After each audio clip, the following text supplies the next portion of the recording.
వాక్యంలోకి మనం ప్రార్థనా పరులుగా వినడానికి ఆసక్తి కలిగి ఉందాం. ప్రియులారా, ఈ సమయంలో దేవుని యొక్క నామమును బట్టి యోహాను సువార్త 11వ అధ్యాయము 25వ వచనమును మనం చదువుకున్నాం. అందుకు యేసు, పునరుత్థానమును జీవమును నేనే, నాయందు విశ్వాసముంచువాడు చనిపోయినను బ్రతుకును. హల్లెలూయా, హల్లెలూయా. ఈ లేఖన భాగం మనకందరికీ పరిచయమైనదే. చాలాసార్లు మనం ఈ వాక్యాన్ని చదువుకొని ఉంటున్నాము. మార్తా మరియల కుటుంబంలో తన సహోదరుడైన లాజరు చనిపోయి 4 దినాలు సమాధిలో ఉన్నప్పుడు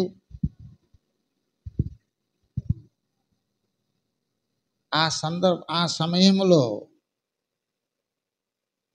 మరి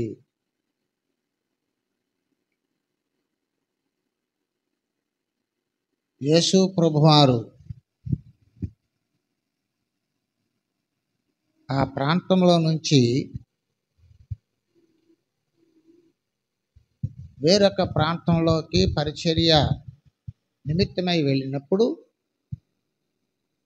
బేతనియాలో ఉన్నంటి కాపురస్తులు మరియా, మార్తా, లాజరు వారి యొక్క కుటుంబంలో జరిగినటి విషయాన్ని మనం ఈరోజు జ్ఞాపకం చేసుకుంటున్నాం. యేసుప్రభు వాళ్ళతో మంచిగా చక్కగా సహవాసం చేస్తున్నారు. ఆ బేతనియా ప్రాంతంలోకి వచ్చినప్పుడంతా యేసయ్యకు వాళ్ళు విందు సిద్ధం చేసేవారు. దేవుని వాక్యం బాగా వినేవారు. మంచిగా ప్రభువుతో సంతోషించేటి అనుభవం కలిగిన కుటుంబం. ఈ కుటుంబంలో ఒక విషాదకరమైన విషయం, దుఃఖకరమైన విషయం ఏమిటంటే, ఆ కుటుంబ సభ్యుడుగా ఉన్నటువంటి లాజరు రోగి అయి మృతి చెందడం. రోగి అయి మృతి చెందడం అనేది తీరని లోటుగా యూదులు ఆ కుటుంబానికి చాలా నష్టం కలిగిపోయింది, చాలా బాధకరమైన విషయం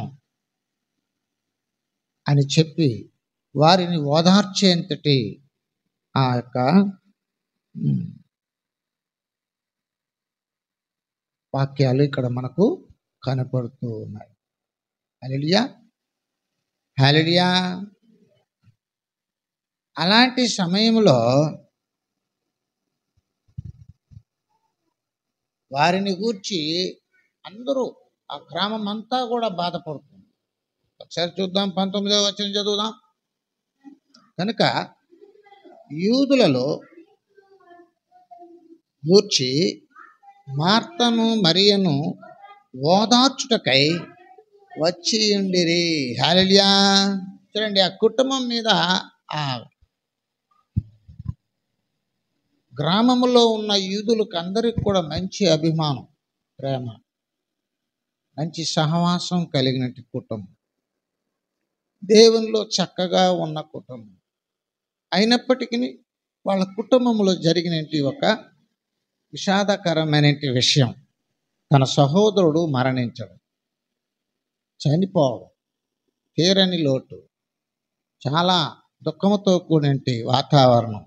ఆ గ్రామం అంతా కూడా మరి అలాంటి పరిస్థితులు ఉన్నాయి. అటువంటి సమయంలో ప్రభువారు ఆ సమాచారం తెలుసుకున్న వెంటనే త్వరపడి తన శిష్యులతో పాటు ఈ బేతనియా ప్రాంతానికి వెళుతున్నారు. వెళుతుంటున్నప్పుడు అప్పుడు మరియా ఇంటికాడ ఉన్నది. మార్తా ప్రభువును సంధించడానికి ఇంటిని విడిచిపెట్టి యేసు ప్రభువును ఎదుర్కోవడానికి వస్తున్నది. వీళ్ళిద్దరూ ఎదుర్కొన్నప్పుడు అక్కడ ఒక విషయాన్ని యేసు ప్రభు వారు చెప్తున్నారు. ఏమని? 25వ వచనంలో, అందుకు యేసు, పునరుత్థానమును జీవమును నేనే, నా యందు విశ్వాసం ఉంచువాడు చనిపోయినను బ్రతుకును. హల్లెలూయా, హల్లెలూయా. అందుకు అంటే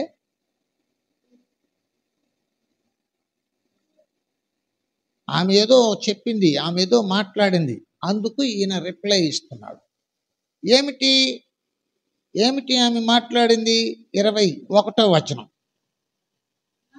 మార్త యేసుతో, ప్రభువా, నీవిక్కడ ఉండిన ఎడల నా సహోదరుడు చావకుండును. ఇప్పుడైనను నీవు దేవుని ఏమి అడిగినను దేవుడు నీకు అనుగ్రహించునని ఎరుగుదునెను. హల్లెలూయా. ఇప్పుడు ఈమె ప్రార్థన, ఈమె దేవునికి ప్రార్థన చేస్తుంది, ప్రభువుకు ప్రార్థన చేస్తున్నది, ప్రభువుతో మాట్లాడుతున్నది, ప్రభువుతో చెప్పుకుంటున్నది. ఆమె ప్రార్థన అంశం ఏమిటి? నువ్వు ఉండుంటే నా సహోదరుడు చనిపోయి ఉండడు, అయినప్పటికీ ఇప్పుడు నువ్వు అడిగినా కూడా అతడు బ్రతుకుతాడు. అదేనా, ఇంకేమైనా ఉందా? చదవండి మరొకసారి, చదువు. యేసుతో, ప్రభువా, నీవు ఇక్కడ ఉండిన ఎడల నా సహోదరుడు చావకుండును. ఇప్పుడైనను దేవునిని ఏమి అడిగినను దేవుడు నీకు అనుగ్రహించునని నేను ఎరుగుదును అంటుంది. హల్లెలూయా. ప్రార్థన చూసారా? ఈ విషయంలో ఒక ప్రార్థన అంశాన్ని మనం ఇప్పుడు చూస్తుంటున్నాం. యేసు రిప్లై ఏమిటంటే, నా యందు విశ్వాసం ఉంచువాడు చనిపోయినను మరలా బ్రతుకును, చనిపోయినను బ్రతుకును. దేవుని యందు విశ్వాసం ఉంచువాడు చనిపోయినను బ్రతుకును. చూడండి, అతడు చనిపోయాడు, ఎలా విశ్వాసం ఉంచుతాడు?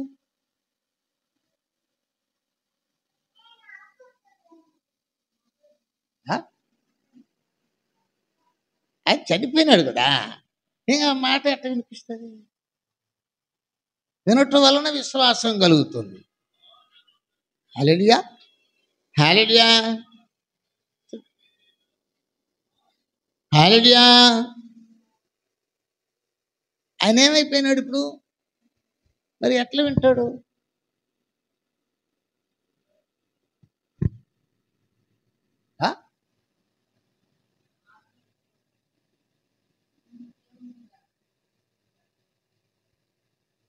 ఏంటంటే ఇది మొత్తం చాప్టర్ క్లోజ్ అయిపోయింది, మెట్లో పెట్టేసినారు, మరి సమాధిలో పెట్టేశారు.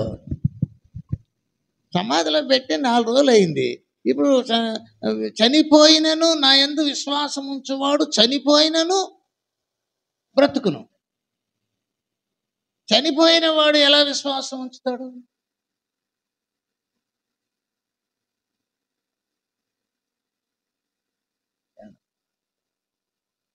ప్రభు చెప్పిన మాట ఏంటి?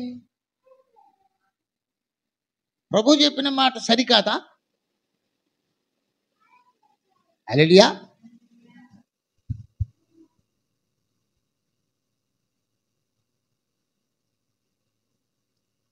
యెహెజ్కేలు గ్రంథం,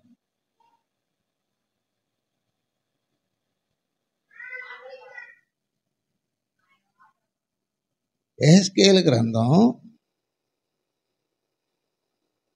37వ అధ్యాయము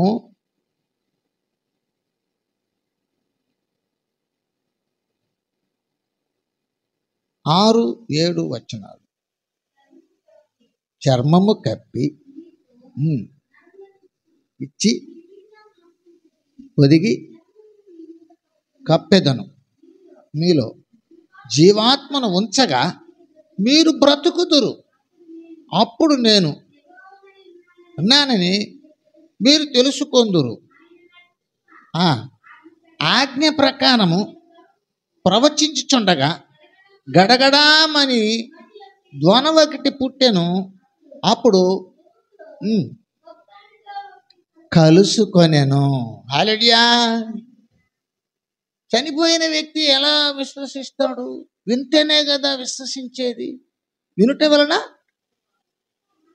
ఇప్పుడు ఎలా వింటుంది ఆ శవం, ఆ శరీరం ఎలా వింటుంది అంటే ఇక్కడ చూడండి ఒక మాట, 6వ వచనం. చర్మము కప్పి మీకు నరములనిచ్చి మీ మీద మాంసము పొదిగి చర్మము మీ మీద కప్పెదను, మీలో జీవాత్మ నుంచగా మీరు బ్రతుకుదురు.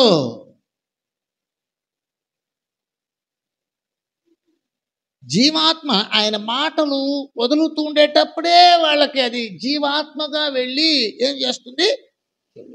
కాబట్టి లాజరు లేచిరా అనడంతో అది లేచి వచ్చేసి, అంటే ఆ మాటలో ఏముందంట, జీవాత్మ.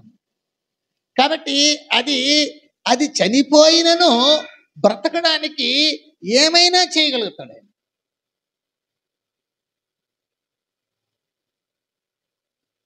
రాళ్ల వలన అబ్రహాముకు సంతానం కలుగు చేస్తాను అన్నాడు. హల్లెలూయా. మృతతుల్యమైనేంటి శారా యొక్క గర్భమును ఆయన ఏం చేశాడట, జీవమునిచ్చే ఒక జీవము కలిగిన ఒక బిడ్డ పుట్టడానికి మృతతుల్యమైనేంటి గర్భవాసం. హల్లెలూయా. అంటే చనిపోయేదానికి చనిపోయినా సరే బ్రతికించగలిగేదే. ఇక్కడ మ్యాటరు చనిపోవడం బ్రతికించడం, చనిపోవడం బ్రతికించడం. ఇప్పుడు మనము చనిపోయిన వాళ్ళందరూ బ్రతుకుతారు, చనిపోయిన వాళ్ళందరూ బ్రతుకుతారంటే అది రాబోయే దినంలో జరగబోతుంది. కడబూర స్వరము వినబడంతో అన్ని ఎముకలన్నీ ఒకటైపోయి శరీరం దాల్చుకొని అది పైకి లేస్తుంది. అది అలా చనిపోయిన వాళ్ళు బ్రతకడం. ఇప్పుడు మనము ఆత్మీయంగా భావన కలిగి ఉందాం. చనిపోవడం అంటే నశించిపోవడము. ఏ జీవితమైనా నశించిపోయి ఉంటే ఆ జీవి దేవుని యందు విశ్వాసం ఉంచే అతను ఆత్మీయంగా బ్రతకడానికి కూడా శక్తి పొందుతాడు. పాడైపోయిన జీవితం చనిపోయిన దానికి గుర్తు, నశించిపోయిన జీవితం చనిపోయిన దానికి సాదృశ్యం. కానీ దేవుని యందు నీ జీవితం పాడైపోయింది, నీ జీవితం స్పాయిల్ అయిపోయింది, నీ లైఫ్ చెడిపోయింది, నీ యొక్క ఆత్మీయ జీవితం పాడైపోయింది, నువ్వు ఇంకా తిరిగి లేవలేని స్థితిలో ఉండవు అన్నప్పుడు యేసయ్య వచ్చి తన యొక్క బలి అర్పణ ద్వారా నీకు నూతన జీవితాన్ని ఇస్తుంది. కాబట్టి ఇప్పుడు మనము చనిపోయిన వారిలా ఉన్నప్పుడు యేసయ్య బ్రతికించినాడు. హల్లెలూయా. చూడండి, ఎఫెసీ పత్రిక 2వ అధ్యాయము 1-2 వచనాల్లోకి వెళ్దాం. మీరు అపరాధముల చేతను పాపముల చేతను చచ్చిన వారై ఉండగా ఆయన మిమ్మును క్రీస్తుతో కూడా బ్రతికించెను. హల్లెలూయా. మనం ఎప్పుడు చచ్చిపోయినాం? అది పాపముల చేత చచ్చిన వారై ఉండగా అన్నాడు. బాప్తీసం తీసుకున్నప్పుడు చచ్చిపోయినామంటే అది కాదు ఇక్కడ మాట్లాడుతున్నాడు. ఆ సందర్భం వేరు, ఇక్కడ చెప్తున్న సందర్భం వేరు. పాపముల చేతను అపరాధముల చేతను చచ్చిన వారై ఉండగా అంటే మనము చనిపోయిన వ్యక్తులతో, చలనము లేని మంచి చెడులను గుర్తించలేని జీవితంతో ఉండగా క్రీస్తు మనల్ని బ్రతికించాడు. ఇప్పుడు మనము నూతన జీవితంలోకి వచ్చినాం. హల్లెలూయా. పాపము విషయములో చనిపోయినాము అంటే ఇది ఆ పాపాలను విడిచిపెట్టేదానికి సాదృశ్యం. అది ఇక్కడ చచ్చిన వారై ఉండగా అంటే దేవుడు లేదు, ఏమీ లేదు, మన ఇష్టంగా జీవించడం, నశించిపోయిన జీవితానికి సాదృశ్యం. అలాంటప్పుడు ప్రభు మనల్ని బ్రతికించినాడు. హల్లెలూయా. అలాగున ఇక్కడ మనకు చెప్పబడుతున్న వాక్యాన్ని బట్టి మనం చూస్తున్నాం, ఎముకలు ఏ విధముగా జీవాత్మను ఆయన విడిచినప్పుడు అవి శరీరము లేకపోయినను వాటికి శరీరమునిచ్చి, నరములు లేకపోయినను నరములు ఇచ్చి, చూసారా, వాటిలో జీవాత్మను ప్రవేశపెట్టి అవి లేచి నిలబడడానికి ఏ విధముగా సహాయం చేశాడో అట్లాగే చనిపోయిన వ్యక్తులు కూడా రాబోయే రోజుల్లో ఆయన స్వరము విని లేచి దేవుని సన్నిధికి వెళ్ళే అవకాశం ఉంది. ఆ సందర్భం వేరు, అక్కడ జరిగిన సందర్భం వేరు. లాజరు తిరిగి బ్రతికించబడటం, వాళ్ళకు అప్పగించడం జరిగింది. ఇప్పుడు మనం తీసుకుంటుంటే ఇక సందర్భం ఏంటంటే, నీవు నశించిపోయినను దేవుని యందు విశ్వాసం ఉంచితే నీవు తిరిగి ఏం చేయగలుగుతావు? బ్రతికించబడతావు. ఆత్మీయ జీవితానికి మనం తీసుకుంటాం. ఆ ప్రార్థన విషయాన్ని మనం ఇలాగా ఈరోజు మనం ధ్యానించుకుంటాం. ఏంటది? నీ జీవితం పాడైపోయి ఉన్నను, నీవు దేవుని యందు విశ్వాసం ఉంచగలిగితే నువ్వు బ్రతుకుతావు. చక్కగా నీవు జీవనంలో బ్రతుకుగలుగుతావు. విశ్వాసం ఉంచాలి. హల్లెలూయా, హల్లెలూయా. కొన్ని సందర్భంలో నీ విశ్వాసం నిన్ను స్వస్థపరుస్తుంది. కొన్ని సందర్భంలో పక్క వాళ్ళ విశ్వాసాన్ని పణంగా పెట్టి ప్రార్థన చేసినప్పుడు వాళ్ళకు స్వస్థతను అనుగ్రహించడం జరిగింది. పలు కోణాలలో విశ్వాసాన్ని రుజువుపరచడం, విశ్వాసాన్ని పెట్టడం, కార్యాన్ని జరిగించడం. అల్ప విశ్వాసులారా, నేను ఎంతకాలం మీతో ఉండేది, ఆ దెయ్యమని మీరు వెళ్ళగొట్టలేదు అన్నారు. హల్లెలూయా. వారి విశ్వాసమును చూచి పక్షవాయువు కలిగిన వానికి ఏం చేసినాడంట? పాపములు క్షమించినాడు. మార్కు సువార్త 2వ అధ్యాయం 3, 4, 5 వచనాల్లో ఆ మాటలు చెప్పబడుతుంది. వాళ్ళ విశ్వాసాన్ని చూశాడు. హల్లెలూయా. ఇప్పుడు లాజరు బ్రతకడానికి లాజరుకును విశ్వాసం ఇవ్వగలిగే సమర్థుడైన దేవుడు ఇప్పుడు ఈమె విశ్వాసాన్ని టెస్ట్ చేస్తున్నాడు. ప్రార్థన చేసింది ఈమె ముందుగానే అంటూ ఉంది, విశ్వాసాన్ని వ్యక్తపరుస్తుంది. ఏమని వ్యక్తపరిచింది ఆమె? చూడండి, ఏమని వ్యక్తపరిచిందో చూడండి. 21వ వచనములో మార్త యేసుతో, ప్రభువా, నీవిక్కడ ఉండిన ఎడల నా సహోదరుడు చావక ఉండును. ఇప్పుడైనను నీవు దేవుని ఏమి అడిగినను దేవుడు నీకు అనుగ్రహించునని ఎరుగుదును. ఇది విశ్వాసం. హల్లెలూయా. చూడండి, ఇప్పుడు ఈమె ప్రార్థన ఎవరి కోసం? సహోదరుడి కోసం. సహోదరుడు 4 దినాలు అయిపోయింది చనిపోయి. ఆ వ్యక్తి కొరకు ఈమె ప్రార్థన చేస్తుంది. ఈమె ప్రార్థనలో విశ్వాసం. అందుకొరకు ప్రభు ఆమె విశ్వాసాన్ని బలపరుస్తున్నాడు. అందుకు యేసు, పునరుద్ధానమును జీవమును నేనే, నా యందు విశ్వాసం ఉంచువాడు చనిపోయినను బ్రతుకును, బ్రతికి నా యందు విశ్వాసం ఉంచు ప్రతివాడును ఎన్నడికి చనిపోడు. ఈ మాట నమ్ముచున్నావా అని ఆమెను అడిగను. అని ఆమె, అవును ప్రభువా, నీవు లోకమునకు రావలసిన దేవుని కుమారుడు అయిన క్రీస్తునని నమ్ముచున్నానని అతనితో చెప్పాను, ఆయనతో చెప్పాను. హల్లెలూయా, హల్లెలూయా. ఇప్పుడు ఆమె 21వ వచనంలో నుంచి 27వ వచనంలో మనకు ఆమె ప్రార్థన, ప్రభువు ప్రత్యుత్తరం ఇవ్వడం, ఆమె ప్రార్థన చేయడం సహోదరుడి కొరకు. ఆయన ఆమె విశ్వాసాన్ని టెస్ట్ చేస్తున్నాడు. నువ్వు అడుగుతున్నావు కదా, అడిగిందంతా పొందుకోవాలంటే ఏం చేయాలి? నమ్మకం పెట్టాలి. హల్లెలూయా. యోహాను సువార్త 5వ అధ్యాయం 14వ వచనంలో యోహాను పత్రిక పాఠం, మొదటి యోహాను పత్రిక 5వ అధ్యాయం 14వ వచనంలోకి వెళ్దాం.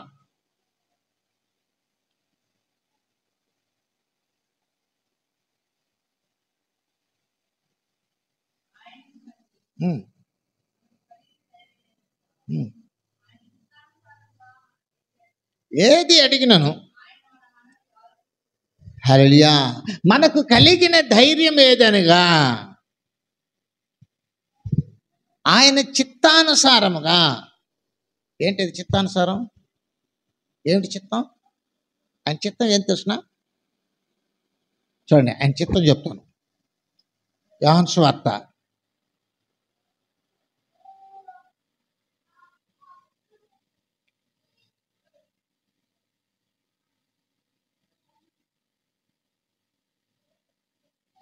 6వ అధ్యాయము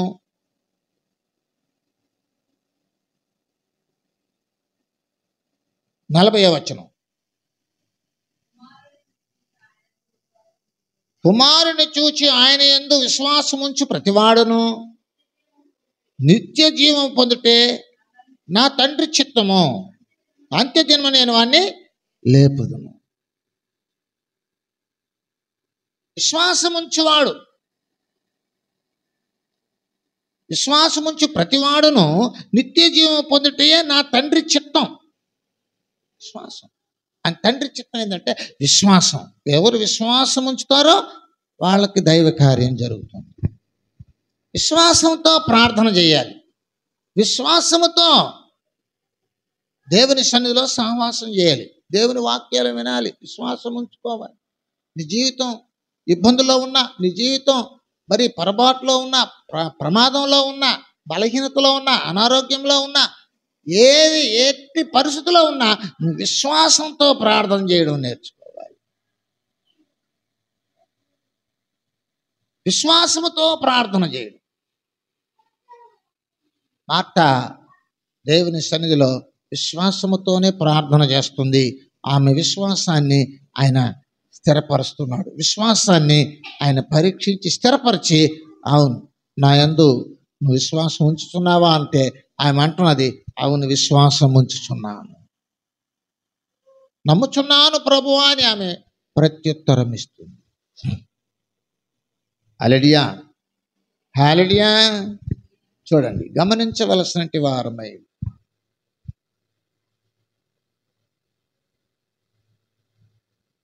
40వ వచనం చదువుదాం. 11వ అధ్యాయం యోహాను సువార్త. అందుకు యేసు, నీవు నమ్మిన ఎడల దేవుని మహిమను చూతువని చెప్పలేదా అని ఆమెతో అనెను. అంతటా వారు తీసివేసిరి. యేసు కన్నులు పైకెత్తి వినినందున, హల్లెలూయా, హల్లెలూయా. ఆమె ఏమనింది? ఇప్పుడైనను దేవుని నీవు ఏమి అడిగినను దేవుడు నీకు ఇస్తాడని నేను ఎరుగుదును. ఇప్పుడు అదే ఇక్కడ జరుగుతుంది. ఆమె చూస్తూ ఉంది. అంటే నశించిపోయినటి వ్యక్తి జీవితంలో విశ్వాసం అనేది సంపాదించుకోగలిగితే, నమ్మడం అనేది జరిగినట్లయితే, వాళ్ళ జీవితం నశించిపోయిన స్థితిలో నుంచి బాగుపడి చక్కపరచగలిగే స్థితిలోనికి దేవుడు తీసుకొని రాగలుగుతాడు. అందుకొరకు యేసయ్య తండ్రి దగ్గర ప్రార్థన చేయడానికి ఇప్పుడు నువ్వు జీవించి ఉన్నాడు. ప్రార్థించే వ్యక్తికి సమస్యను కాదు చూడవలసినది, అసాధారణమైన కార్యాలను ఏం చేయగలుగుతాడంట? జరిగించగలిగే దేవుడు. అసాధ్యమైన కార్యాలను జరిగించగలిగే. నీకు సాధ్యం కాదు, కానీ దేవుడికి అది సాధ్యం. మనుషులకు అసాధ్యములు, దేవునికి సాధ్యం అన్నదాన్ని నీవు నమ్మగలగాలి. ఆ విషయాన్ని ఆమె నమ్మింది. ఆమె కళ్ళ ఎదుటే అక్కడ బ్రతికించడం జరిగింది. ఆమె విషయంలో అంతటి గొప్ప కార్యాన్ని చేసినట్టు ప్రభు నీ విషయంలో కూడా నీ యొక్క సమస్య కావచ్చు, నీ కుటుంబ సమస్య కావచ్చు, వ్యక్తిగతమైన సమస్య కావచ్చు, ఆత్మీయమైన విషయం కావచ్చు, ఏ విషయంలో కూడా నీవు దైవ కార్యాన్ని నీవు అనుభవించాలి, పొందాలి అనుకుంటే ఆయన యందు విశ్వాసం ఉంచడం అనేది తప్పనిసరి పని అయినది. ఇది ఈరోజు ప్రభు మనకు నేర్పిస్తున్న సత్యం.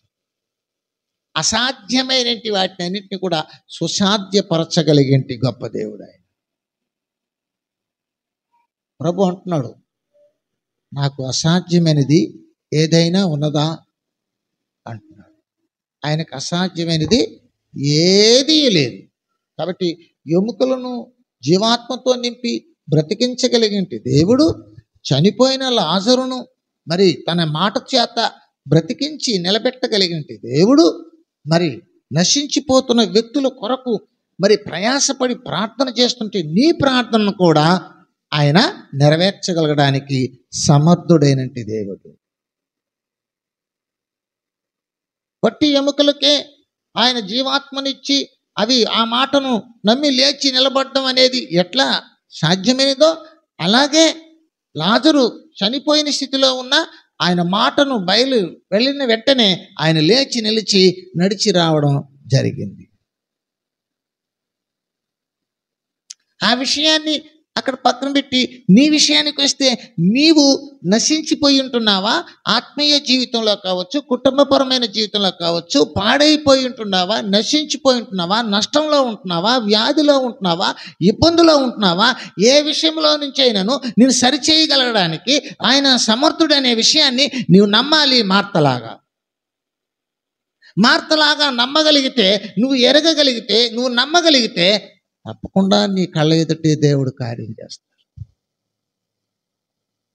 అలాంటి నమ్మకం ఇప్పుడు దేవుని బిడ్డలకి అవసరం. హల్లెలూయా. చూడండి, గమనించవలసిన వారమైంటున్నాము. కీర్తనలు 31:23. భక్తులారా, మీరందరూ ఆయనను ప్రేమించుడి.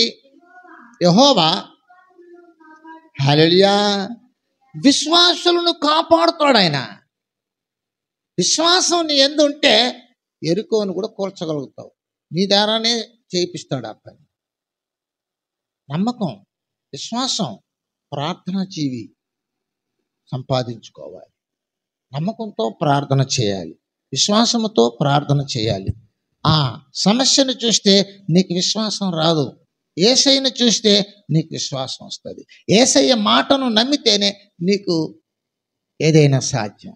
యేసయ్యను నమ్మకుండానే నీ సమస్య పరిష్కారానికి మార్గం వస్తుందంటే అది కుదరదు. ఒకసారి చూద్దాం, 32వ అధ్యాయము 10వ వచనంలోకి వెళ్దాం. కీర్తనలు. భక్తిహీనులకు అనేక వేదనలు కలుగుచున్నవి, యెహోవా యందు నమ్మిక ఉంచు వానిని కృప ఆవరించును. హల్లెలూయా. నీకు దేవుని సహాయం అనేది అనుగ్రహించబడును. నువ్వు నమ్మకంతో ప్రార్థన చేయగలిగినట్లయితే, నీవు నమ్మి ప్రార్థన చేయగలిగినట్లయితే, నీవు నశించిన స్థితిలో ఉన్న బ్రతికించే స్థితిలోకి రాగలుగుతావు, చేయగలుగుతాడు ఆయన తన సహాయం.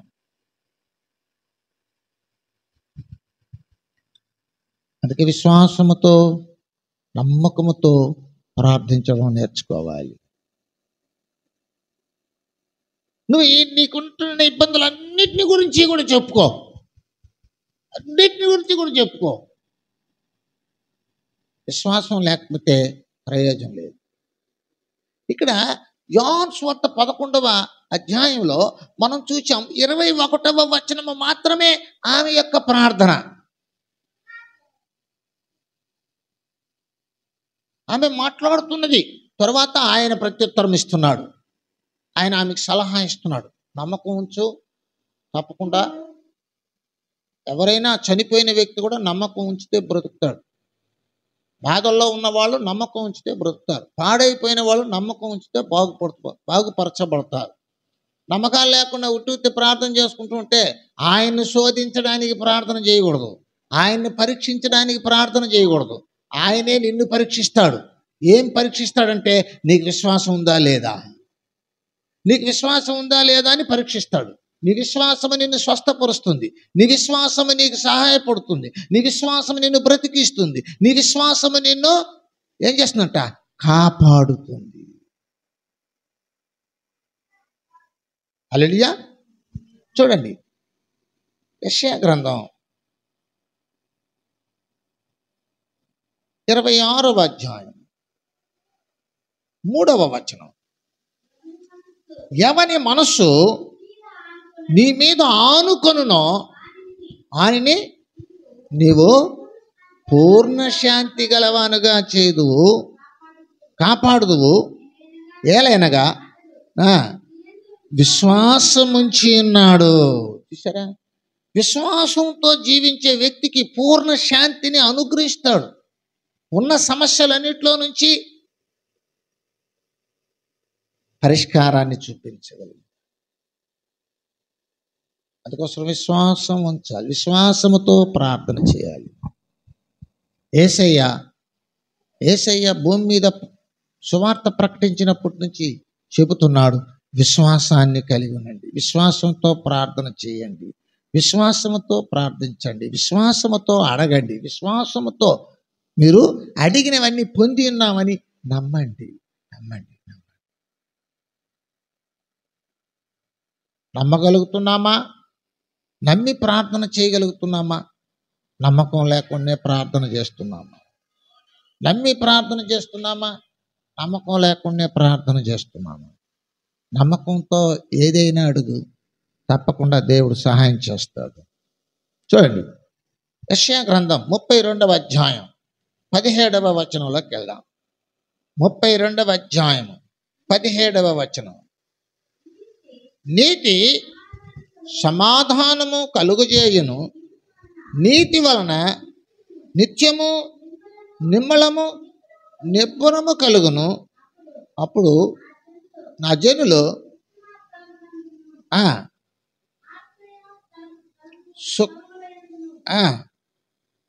సుఖకరమైన నివాసముల యందును నివసించెదరు.